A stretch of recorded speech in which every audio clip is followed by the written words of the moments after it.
The police have arrested Andrew Mountbatten-Windsor. It's an extraordinary revelation and development on this story involving the Epstein files and all the allegations that have been swirling around about Andrew over the many years, from Virginia Giuffre, now sadly deceased, and since then, and certainly what's been contained in the Epstein files as released in the last few weeks. But the police have arrived at Sandringham Estate this morning, where Andrew has made his new home. It's his 66th birthday today. What a birthday present that is. He has been arrested by the police. Of course, the brother of the current king, the second son of our late Queen Elizabeth. This is my video update on this Thursday midday, February the 19th, coming to you from Nicosia, Cyprus. Let's talk about some news. And the big story for today and for the upcoming weekend is the possible war between the United States and Iran. It looks like Trump is very close to making a decision to strike Iran.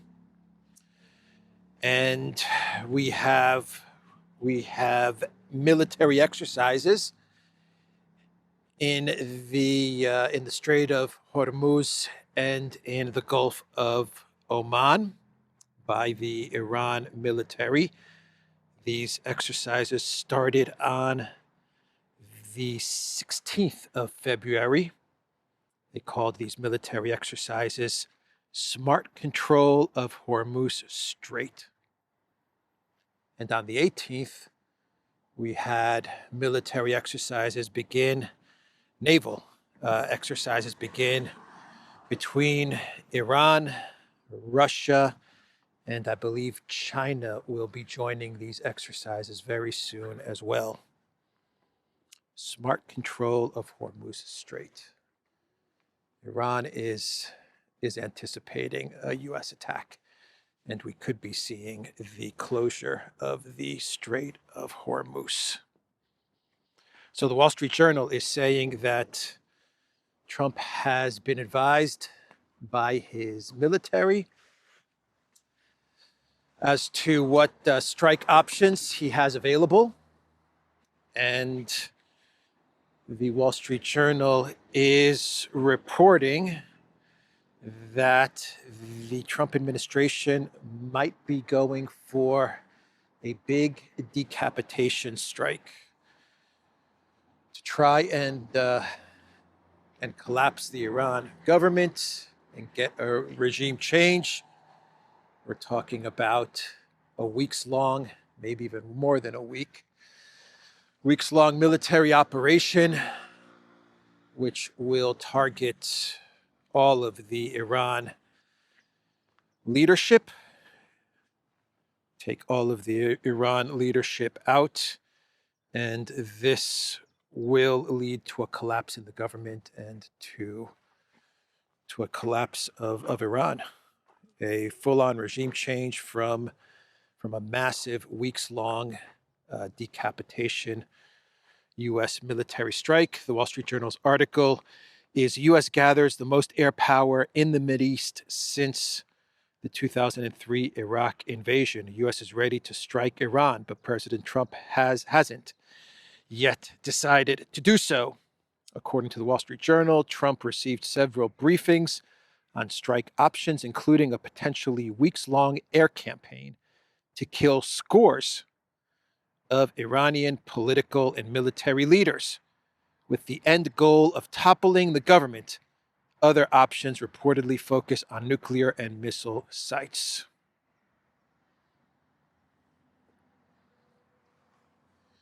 All about regime change. Everything else was BS. Over the past 6 months, everything else was just BS. Uranium enrichment, ballistic missiles. Gotta protect the protesters. It has been about regime change, and it is about regime change.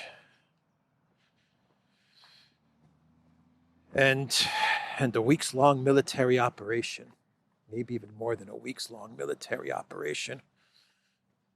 an air campaign. Trump is trying to avoid boots on the ground, but there are reports circulating that he may even be prepared to commit boots on the ground if this thing drags on.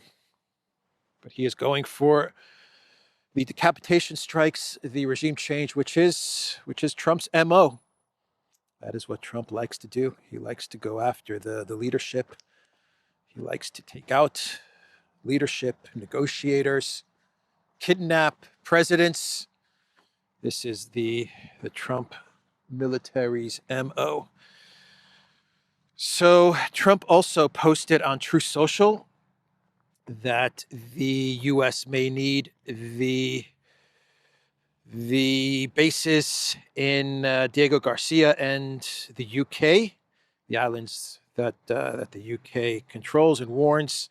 He warns that an attack from Iran could also target the UK. That is what he posted on Truth Social. Trump says, if Iran doesn't make a deal, the U.S. may need to use its military bases located on Diego Garcia and the UK, and warns that an attack from Iran would potentially be made on the UK as well as other friendly countries. So the UK's going to be involved in this one way or another. The UK will be involved in this operation. It was a pretty long post on Truth Social, but basically that was the message from Trump. Diego Garcia, we're going to use Diego Garcia, the military bases there. We're going to use military bases that the UK has available in that area. And as U.S. president, I'm telling you, UK, 008 Keir Starmer, that Iran may go after you. So we're going to need your military assets, and you should be prepared to join us in this conflict. That was pretty much the message from Trump. Trump is also withdrawing U.S. forces from Syria, which is a sign that something's going to go down. Some people say this strike is going to happen tomorrow.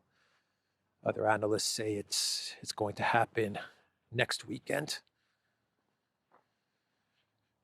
It could go down tomorrow, Friday, it could go down Saturday. It's going to happen on a weekend.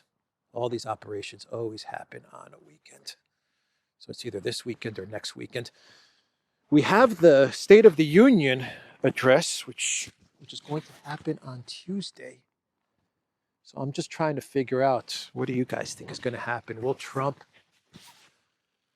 start this weeks-long strike into Iran, the decapitation strike into Iran this weekend, and then give the State of the Union on Tuesday? Or will he first give the State of the Union and then possibly go for the strike after the State of the Union on Tuesday? In other words, the next weekend. What do you guys think is going to be the strategy? My understanding is that all of the military assets are pretty much in place for a strike, either this weekend or next weekend. And this comes at a time when you have the Democrats now openly saying that Trump is implicated in the Epstein files. Actually, Ted Lieu, not a fan of Ted Lieu. I am not a fan of that guy. I did not like the way Ted Lieu acted during the whole Russiagate scam, which is what it was. Ted Lieu is not a good guy, in my opinion, but he put out a statement yesterday saying that Trump is in the Epstein files thousands and thousands of times. He said highly disturbing allegations against Trump. That is what Ted Lieu said yesterday in a press conference. Even more pressure for the Trump administration to begin a conflict with Iran. The Democrat leadership is now putting pressure on the Trump administration with the Epstein files. Trump himself with the Epstein files. So the world waits to see what's going to happen, either this weekend or next weekend. There's still some hope that there could be a diplomatic solution that's reached, but I highly doubt it. I think everyone highly doubts it, that there's going to be a diplomatic solution. So we have a situation developing between Hungary, Slovakia, and Ukraine, and this has to do with the blocking of oil from the Druzhba pipeline, Russian oil that flows through the Druzhba from Ukraine to Hungary and Slovakia. And Zelensky claims that the oil cannot be delivered via the pipeline because Russia damaged the pipeline, but everyone knows that's BS. Everyone knows that's BS. Peter Szijjártó, the foreign minister of Hungary, said that's BS. The pipeline is fine and operational. Fico, Slovakia, says it's BS. It's operational, but that's the excuse that Ukraine is running with. The reason Ukraine is not delivering the oil to Hungary and Slovakia is because they're trying to put pressure on Hungary and Slovakia. They don't like the way Hungary and Slovakia are vetoing money to Ukraine and vetoing Ukraine's entry into the European Union, the fast track into the European Union. I'm sure they're also trying to put pressure on Hungary, economic pressure on Hungary, now that we're getting close to the elections in April. And Ukraine would never do this. They would not stop the oil going to Hungary or Slovakia if they did not have some sort of approval from the European Union and or the United States. They would not do this on their own. Zelensky would not do this without the permission of his puppet masters. But it looks like Hungary and Slovakia are finally going to retaliate. They are telling Ukraine either open up the Druzhba and get the oil to us, or we are going to be stopping diesel fuel to Ukraine. Actually, they have decided to stop delivery of diesel fuel to Ukraine until Kiev opens up the Druzhba pipeline. That is what Peter Szijjártó and Viktor Orban announced. And Fico is saying the same thing. Fico is saying the exact same thing. Actually, Fico is also saying that if energy is not delivered to Slovakia, then Slovakia is going to stop supplying electricity to the Green Goblin. And Slovakia provides a lot of electricity to Ukraine, around 18 to 22% of Ukraine's electricity, from my understanding, is supplied by Slovakia at a time when Ukraine cannot afford to not have electricity, to not have energy. Slovakia is really going to turn the screws on the Green Goblin with this move. So the EU is now pretending to be consulting with Ukraine and to be pressing Ukraine as to why the oil is not flowing through the Druzhba. That is what the EU has said in a statement. They are now asking Ukraine, what is going on with the Druzhba? Has it been repaired? That is what the EU is saying. Have you been able to repair the Druzhba pipeline? Are you repairing the Druzhba pipeline? And when will the repairs be completed? This is the theater that is now coming from the European Union. So they're trying to get answers from Ukraine. When are you going to repair the Druzhba pipeline? We need an answer. We need to know when everything will be back up and running. So that's the situation between those countries. Orban said the Ukrainians' decision to block oil deliveries through the friendship pipeline to Hungary is blatant political blackmail. Yes, it is. They're trying to pressure us to support their EU membership. Yes, they are. And hand over funds belonging to Hungarian families. In response, Hungary has decided to stop diesel fuel deliveries to Ukraine. Thankfully, Hungary has a government that doesn't bow to blackmail. We have taken all necessary steps to secure our supply, and we will not give in.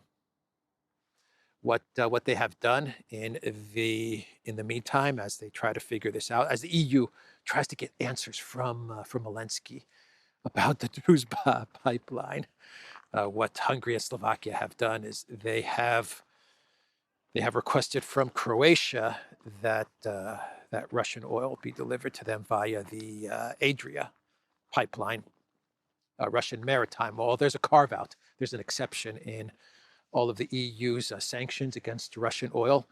And there's an exception in there for Hungary and Slovakia that they're allowed Russian oil via the pipeline, of course, but they're also allowed maritime Russian oil to be delivered to them if certain things like this happen. If Ukraine decides to stop Russian oil via the pipeline, or Russian oil cannot be delivered via a pipeline, then they have the exemption to get Russian oil via sea. So they're going to be getting oil in the meantime through the Adria pipeline. That's going to take 30 days, though, to actually arrive to Hungary.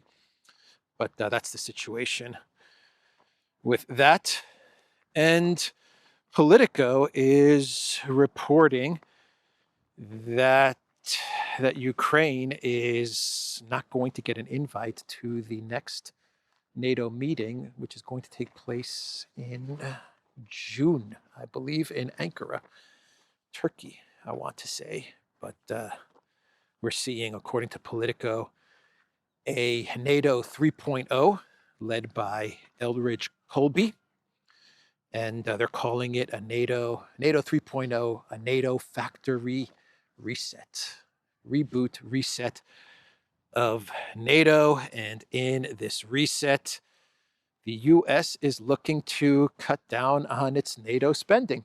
That's what this is all about. It's all about money. The NATO business for the United States is bleeding cash. It's not worth the money being put into NATO. Of course, Trump is pushing the Europeans to up their NATO spending to 5% of GDP, which is going to demolish many European economies, many NATO member state economies. But the U.S. is looking to cut down on expenses and money being poured into the grift that is NATO, and they're going to wind down NATO's operations in Iraq. That's one of the things that they're going to do. They're also going to scale down NATO's operations with regards to Kosovo. They should just be done with all of NATO in Kosovo as well. Get out of Kosovo, NATO. Time to leave. Skedaddle, be gone from Kosovo.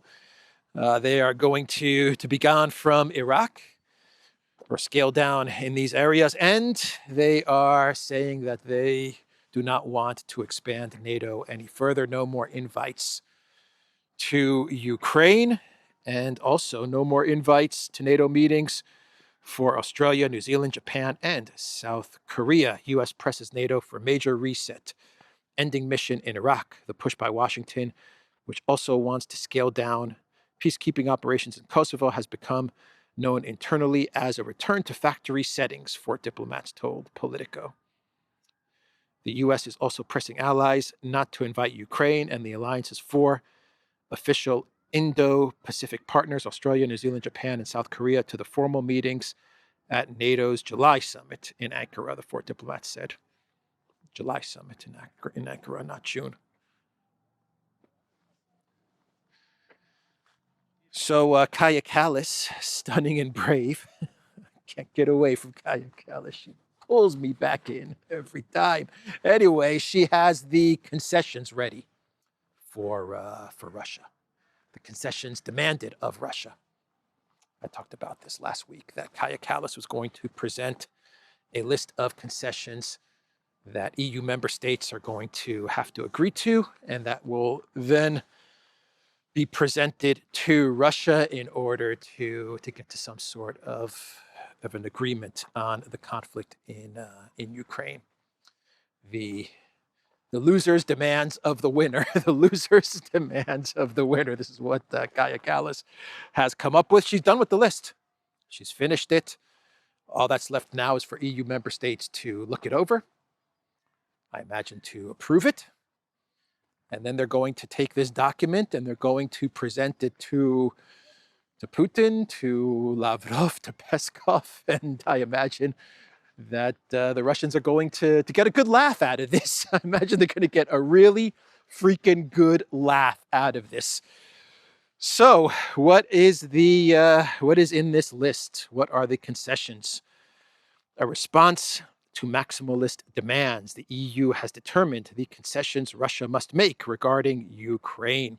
Kaja Kallas distributed a document to EU member states outlining the concessions Russia must make in its negotiations with Ukraine. The demands include a reduction in the number of Russian troops and their withdrawal from neighboring countries, the payment of reparations, and the need for democratization of society.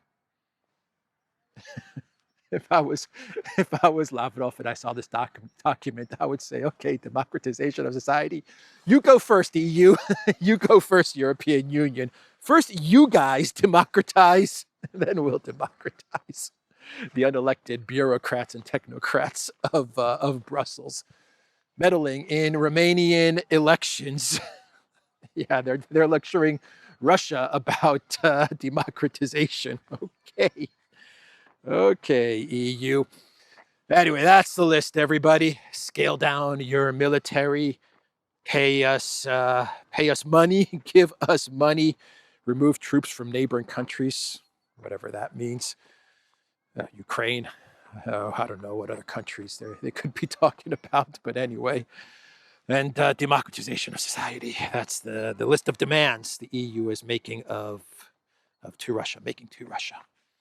So Boris Johnson, he's back. Of course, Boris Johnson has to weigh into all of this madness. The saboteur of the peace agreement in 2022, Boris Johnson, he wrote an opinion piece in the Wall Street Journal, put a sock in it, Europe.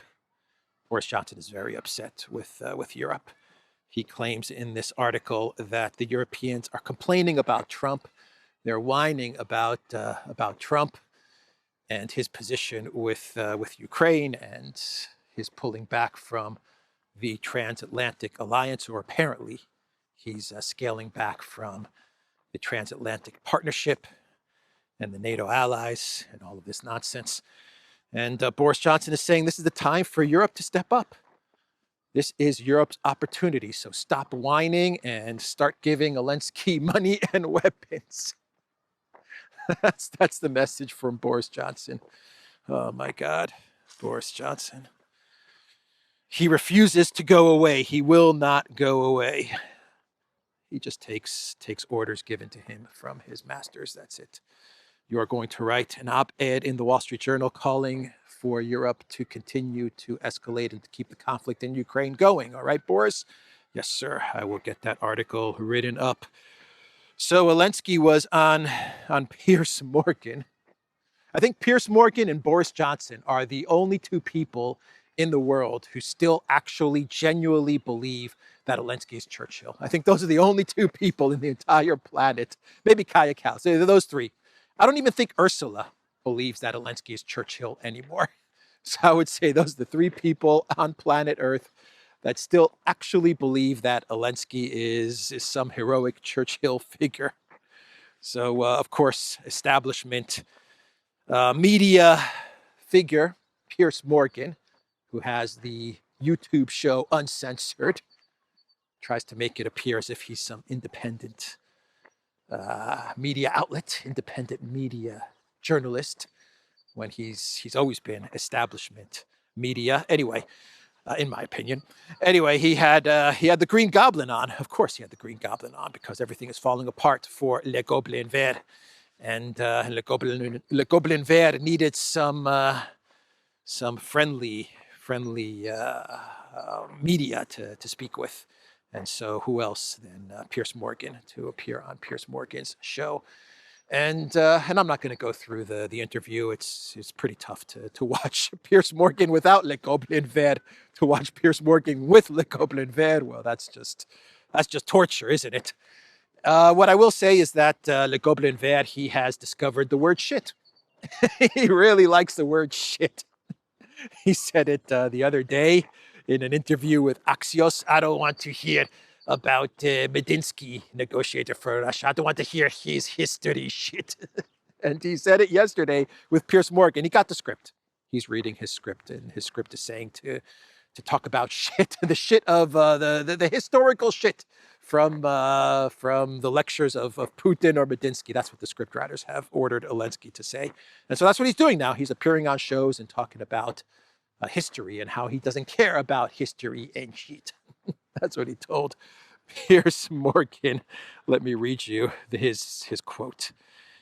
He said during an interview with Piers Morgan, Mr. Piers Morgan, with respect to history, this is a direct quote, by the way, with respect to history, I don't want to lose time on these issues.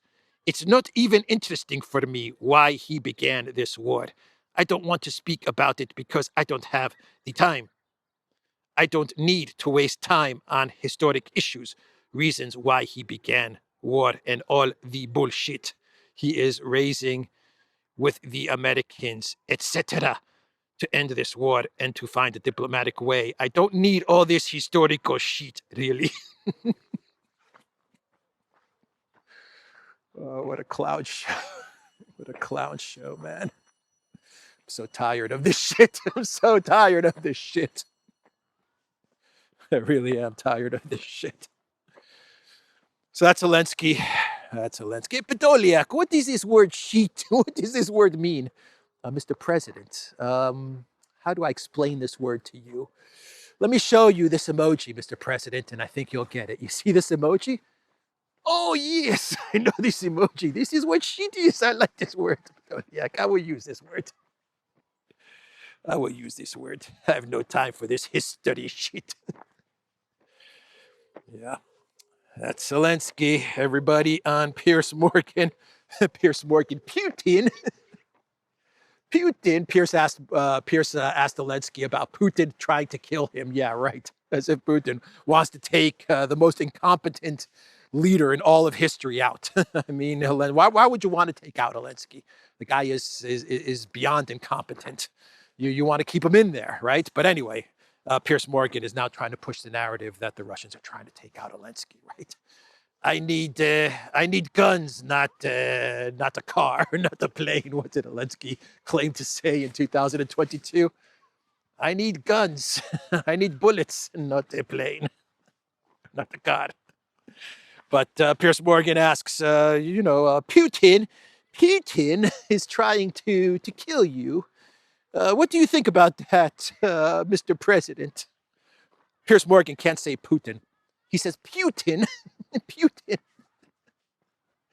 And he does this like swallowing when he says Putin. Putin. Oh, man.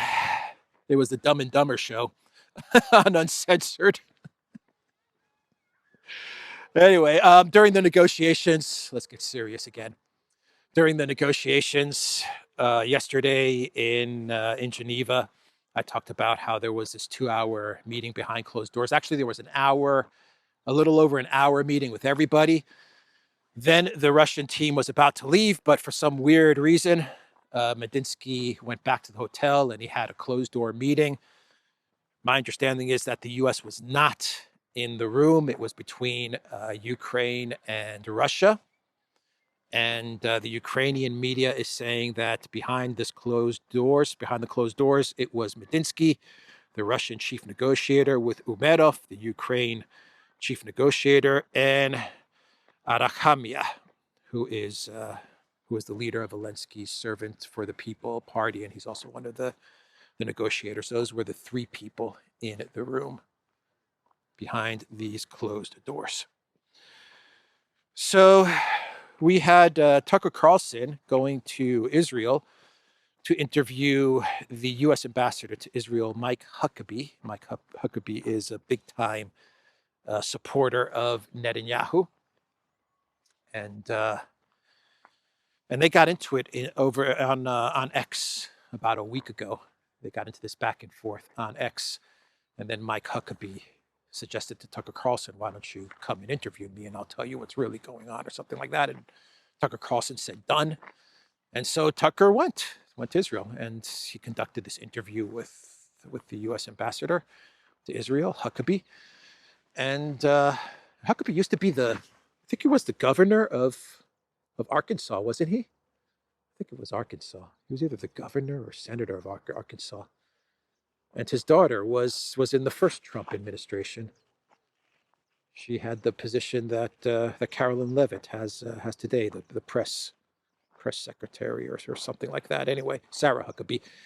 Anyway, Tucker completed his interview, and the reports are that as he was at the airport, I guess on his way out, Tucker and his entire team were detained in Israel, according to the Daily Mail. Detained, and the journalist was dragged into an interrogation room as explosive interview sparks diplomatic firestorm. According to the Daily Mail, Israel did not want this interview conducted by Tucker Carlson for some reason. And then the U.S. government got involved. The Trump administration got involved, and they managed to allow Tucker, to convince Israel to allow Tucker to conduct the interview with Huckabee. But then on his way out, I guess, Tucker was detained, and his producer and his crew were detained, and they were interrogated.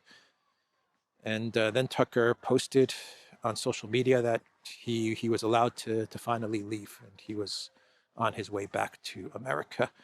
It'll be interesting to hear more from Tucker as to what exactly happened and what exactly they questioned Tucker about.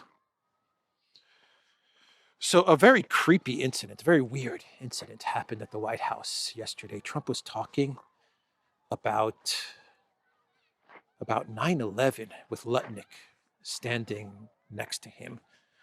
And I think this was all connected to, I don't know if was this connected to a question about Epstein or not. I'm not sure, but I don't know how this all started. But Trump started to talk about 9/11, and he started to talk about how Lutnick managed to not be in the World Trade Center because he had to take his children to school. His wife told him to take his children to school, and he was not at the World Trade Center when everything happened, and how lucky Lutnick was. Normally he would have been in the building, but his wife insisted he take the child to school. He lost 100% of the people. His whole company was there. Cantor Fitzgerald, his whole company, like 700 people. They all died in the collapse in 9/11 of the World Trade Center. And it was a very weird exchange. I still haven't been able to figure out exactly what was going on there, why this was brought up, and what exactly was the reason behind this statement from Trump. But a very strange, uncomfortable laugh or chuckle from Lutnick as Trump was saying that he was very lucky to be here today. Anyway, I thought I would bring that up because it was a very bizarre statement from President Trump. So let's do a clown world, I guess, and we can wrap up today's video. And we'll begin with the announcement that the U.S. State Department is going to be building an online portal called freedom.gov, which is going to let people in Europe and beyond access content banned by local governments. So any governments that are censoring outside of the United States, that are censoring content, censoring social media, people from around the world will be able to access freedom.gov, and they'll be able to see what their local governments are censoring. A lot of people are saying this is amazing. Freedom of speech. This is how the U.S. does freedom of speech. True. I can understand that. I can see that. But do you really want to get access to content through a U.S. government portal, or it's going to be a VPN? I've read some analysis which says it's going to be a U.S. built VPN or something along those lines, which will allow you access to websites or content that your government is blocking. Do you really want to do all of this through U.S. built technology. Really? I don't think I would. I don't think I would be using the freedom.gov given the surveillance that comes from the U.S. State Department. I don't think it's a good idea to access the internet through U.S. government software. Just saying. Anyway, that's the one clown world. And BlackRock Mertz, in a speech he gave yesterday, he started talking about people using their real names on the internet. He said that politicians have to use their real names on the internet and on social media. Why should citizens be allowed to stay anonymous? Why should they be allowed to not use their real names when accessing the internet? That was BlackRock Mertz's argument. We have to use our real names. Why do other Germans are not required to use their real names? That's not fair, according to BlackRock Mertz. Okay, I see your point, BlackRock Mertz. You know, you can also be anonymous if you want to. You can be anonymous. You can use the handle BlackRock Mertz. I'll give you that handle. If you want to go on to X and go with the handle BlackRock Mertz, you can take it. You can take it. I'm not going to charge you anything for it. But the one advantage that the politicians have is that you guys have the entire weight of the government behind you. You have immunity. You have the intel agencies. You have all of the state resources behind you. You can go after accounts that mock you or make fun of you, which Germany has done. They've gone after accounts that they claim make fun of politicians, of German politicians. So I mean, you know, you have all the benefits of the internet without any downside. So go ahead and use your real name. As politicians, you can use your real names because you really have no risk of anything happening to you. But everyday people, if they want to speak freely, sometimes they have to do it anonymously, because who knows, if they say something that the German state does not like, that could land them in all kinds of trouble, and they don't have the immunity of the political elite, as we see in the Epstein files, right? The above the law political elite. Anyway, that is Mertz, and I think I'll wrap up the video there on this Thursday. I forgot to say like, share, subscribe. So I'll say it now: like, share, subscribe, and we'll see how this video does. My channel is getting absolutely hammered by the overlords at YouTube. Oh well, what can you do? theduran.locals.com. We are on X and Rumble and Telegram. Go to the Duran shop, pick up some merch. We have free shipping going on for orders over, I believe, $70 or $75. You get free shipping. So definitely check that out. And I will see everyone tomorrow. Take care.